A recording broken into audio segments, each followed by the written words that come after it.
Let's talk a little bit more about the supplement form. You can get them in capsules or gel caps, liquid form.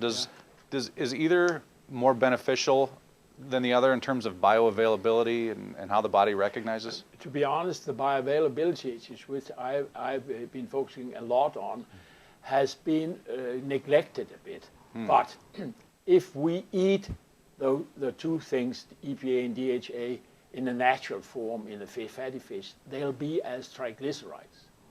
So our body is adjusted to take in triglycerides, split them to fatty acids, and absorb them. That's the way our body works. So I would generally say the triglyceride form is the best, and that's what was in the fish oil supplement I got when I was a kid. That was cod liver oil.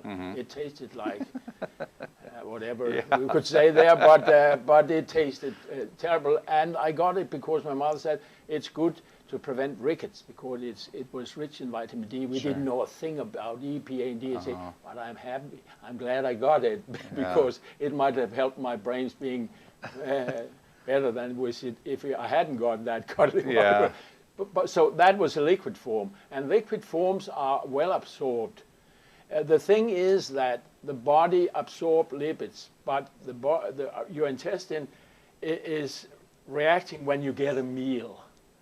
But if you only take a capsule and a sip of water, it can be so that the intestine doesn't start the system enough, so maybe you will not get that much inboard. But so I always recommend, when I recommend anything, take the supplement along with the meal, so the system is working for absorbing.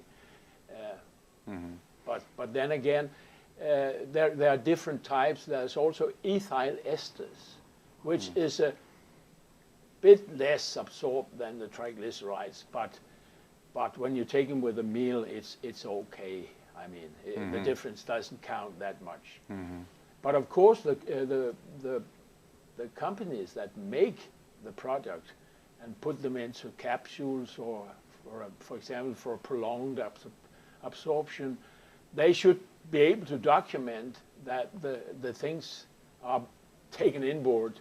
Bioavailability is essential. So studies on that, which are rather easy to perform, that's not a huge study, having a few persons take the supplement and measure the amount in the blood over 8 hours and say, okay, it goes fine inboard. It's not that difficult a thing. It's not a huge cost to put on the companies that produce the supplements. It's as simple as that, and easy performed, and a solid documentation of that. We haven't made so much smart with our things that it just continue through and out in the waste. I mean, that's not the idea of it. I don't think that's the case for very many products, or maybe none at all, but it should be documented.